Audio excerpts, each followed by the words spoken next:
Today's Patreon shoutout is for Ye Old Knight. Titania versus Garna. Pretty good hand for us. Turn 2 Sylvan Library and plenty of lands to play. We're also on the draw here. Drawing to another land in Blighted Woodlands, so just going to get out a Fabled Passage. And that's a shame. Pilfer from our opponent, so going to lose the Sylvan Library here, I dare say. Although we do have the Barlaged Recovery at least. Draw into a Constant Mist, so let's just make it a Blighted Woodland. I'll try and hold on to as many forests as possible. Get down the Sylvan Safekeeper. Then we see some more interaction. A Defenstrate, destroy a creature without flying, so decided not to sacrifice a land to protect the Sylvan Safekeeper. We've got other sack outlets for lands. So it can just be a forest for us here. We drew into Sakura Tribe Elder. I want to grab back the Sylvan Library. Challenge my opponent to have us discard it again. The Rakdos player throws out Honoured Heirloom. And down to 3 cards in hand, drops a land as well, so could be holding up removal here, but not going to be able to get rid of the Sylvan Library at instant speed, I wouldn't have thought, with them being a Rakdos deck. So we'll play out the Sylvan Library, and we'll go for Sakura Tribe Elder as well, because that means once we've cracked that, we'll be able to get down Titania next turn if we like. Okay, not playing out the commander here suggests that he might be aiming for a board wipe after we get down our Titania. And even if we went for our Titania, we couldn't play a land into it, which I would ideally like to do, so probably hold off on it here, depending on what we draw with the Sylvan Library. Alright, there is a Nissa, Vital Force, a Topiary Stomper, and a land, so let's dump the land on top. I'll shuffle it away with the Windswept Heath. Or actually, the Topiary Stomper will shuffle, won't it? So, could do that here. But I'd rather just get down the Nissa, I think. So we'll shuffle with the fetch, and then get down our Planeswalker in Nissa Vital Force. Looking to get the limit break next turn, we will untap a forest, turn it into a 5/5. And could obviously deal damage here, but we're up against Rakdos, so there could be some haste from our opponent, so we won't tap down the land. Definitely want to get the limit break off with this next turn, because it means that we're going to draw a lot of cards potentially. Alright, they had an answer for it anyway. Hero's Downfall onto our commander, destroy a target creature or planeswalker, so no card draw for us.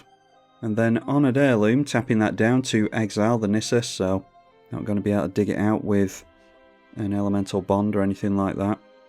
Not sure if that's in the deck anyway. Okay, so it's Gaia's Cradle, a fetch, and a Garruk's Uprising now. So I'll just take the 8 life and take all of these.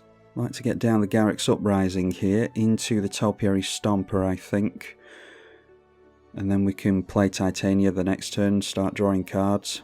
So tutor with the Topiary Stomper first, so that we've got slightly less chance of drawing into a land with the Garruk's Uprising. And get into one anyway, so plenty of landfall to make. We'll just drop the Gaia's Cradle. And we do control 7 or more lands here, so we have a Vigilance Trample that we can swing in with next turn. First creature from our opponent, surprisingly, that is Vengeful Strangler. And then using the rock to exile our Barlaged Recovery again. So it's round to our turn again, and we see Garruk Wildspeaker, which is particularly good with untapping Gaia's Cradle, Roiling Regrowth, and the Castle Garenbrig. Don't think I particularly care about Castle Garenbrig, so we'll just keep the Roiling Regrowth here. So now it's finally time to get down Titania, Nature's Force. We need to be wary of this thing dying, because it's going to make us sacrifice non-land permanents. But if we can make enough tokens with the Titania, which we should be able to, then it shouldn't be all that much of a worry for us. So that cantrips and draws us into Garruk's Uprising. So seeing the Castle Garenbrig, we just put back on top. Let's just drop a forest here is fine. Triggers the Titania, Nature's Force, which will make a 5/3, and again trigger the Garruk's Uprising. So yeah, just drawing into lands here. So let's get down Garruk Wildspeaker, and we can untap the Gaia's Cradle with that straight away. And then we can just hold up Constant Mists, Roiling Regrowth, and the Blighted Woodland as well. Let's start swinging in at our opponent. They can't block with the Vengeful Strangler, so get our first bit of damage on them. Well, plenty of removal in this deck. Overwhelming Remorse now. Exiling a creature or planeswalker, going after the Garruk. Yeah, don't think it matters, don't need to respond to that. They're down to 1 card in hand though. Should probably swing in at us here and try and get us to block with this thing, because they can't block with it anyway. So they do swing in, we will take the 2 damage. So at the end of the turn, let's just crack this Blighted Woodland, I think. And we'll shuffle our library once again, and we'll get 2 forests into play tapped, which makes 2 5/3 elementals with the Titania, and yeah, that's enough to have our opponent scoop it up.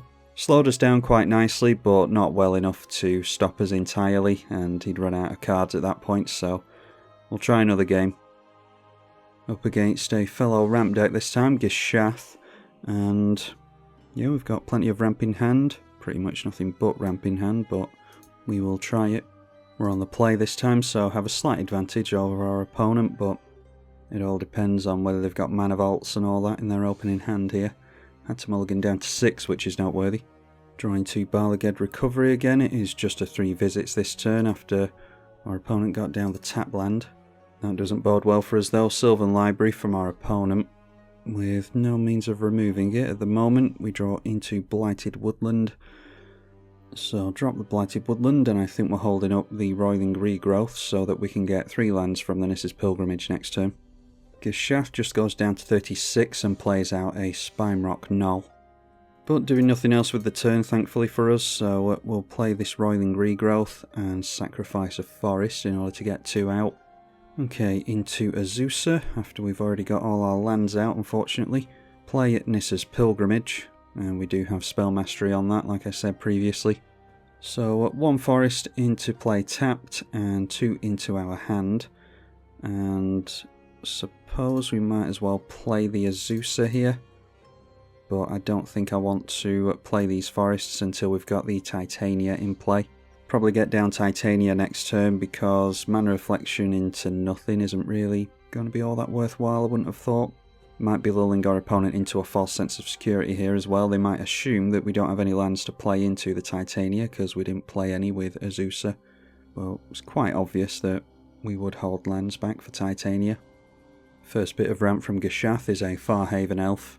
Alright, a Tireless Provisioner now, so can't play Tireless Provisioner and the Titania here, unless we drop a land. I think I'd rather just take the tokens here, so we'll play Titania. Noteworthy that there is a single piece of white mana held up, so it could always be Souls to Plowshares or something. Play a forest from the bin with our commander, makes us our first 5/3. Then play 1 from hand, the same effect triggers again. And could be playing into a board wipe if we go Tireless Provisioner, so I'm going to hold on to the land and the Tireless Provisioner. Probably get down Mana Reflection next turn, so I don't see that there's much need for us to get all that stuff down into a board wipe. Put the Fear of God in our opponent and swing in with a 1/2 Azusa. Might be able to get them to block and therefore can push more damage through with the 5 power creatures. Gishath cracking the Blighted Woodland that he'd played previously, so has access to 5, 6 and 7 mana. So just 1 mana away from a Gishath next turn. Not going too crazy with the Sylvan Library, which is noteworthy, still at 35 life and 5 cards in hand. Speaking of having cards in hand, there is a Return of the Wild Speaker. So I think we're fine to get down the Mana Reflection here. Not sure what I can draw into before combat, but yeah, I'm tempted to go for Return of the Wild Speaker before combat as well. Obviously if we have more tokens we could use the Overrun effect, but don't think we're going to get our opponent this turn. Yeah, 1 more token and we might have been able to push the damage through here, but let's go for dropping a forest first of all, which obviously triggers the Titania, Nature's Force, and then it's Return of the Wild Speaker. Pay 5 mana into that, and that will draw us cards equal to the highest power amongst non-humans. Titania is an elemental, even though she looks human, so draw 6, only getting to 1 land there. So let's play out the Wooded Foothills, sacrifice that, we'll get a forest into play, and trigger our Titania once again. And we've still got a floating mana, so can tap down for a total of 5 and get down the Nissa Vital Force again. So we'll see if we have better luck this time. Untap a forest, don't mind if they go down because we can just play them from the bin with our commander. So our opponent shouldn't be able to get any damage through to us with that Gishath, assuming that he doesn't wipe the board. So we'll swing in with everything apart from our man land, and the obviously summoning sick 5/3s can't swing in either.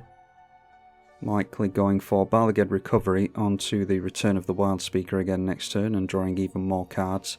And didn't go over the cards that we drew into there. There's an Elvish Reclaimer, a Shire, Soul of the Wild, Avenger of Zendikar, and Azuri's Predation, so got plenty of stuff to do now. Otepec Huntmaster showing up a little bit too late, unfortunately. And their commander does have haste anyway, so I'm not sure how much use that will be. Obviously they're going to want to start hard casting dinosaurs soon, and there we see a Burning Sun's Avatar. 3 damage to a target opponent, and 3 damage to a creature. They can deal damage to a Planeswalker instead of us if they want. So yep, getting rid of an Elemental, and it's a Lightning Bolt onto the Nissa. Not having the best of luck in getting her Limit Break off, are we? We may mill 3 cards here. We'll see if we can hit any forests to play from the bin. We do hit 2, so that's really good. Got that off the trigger from our commander and an elemental dying, of course. Okay, drawing 2 Boundless Realms, which can pretty much empty our deck of basics at this point, I imagine.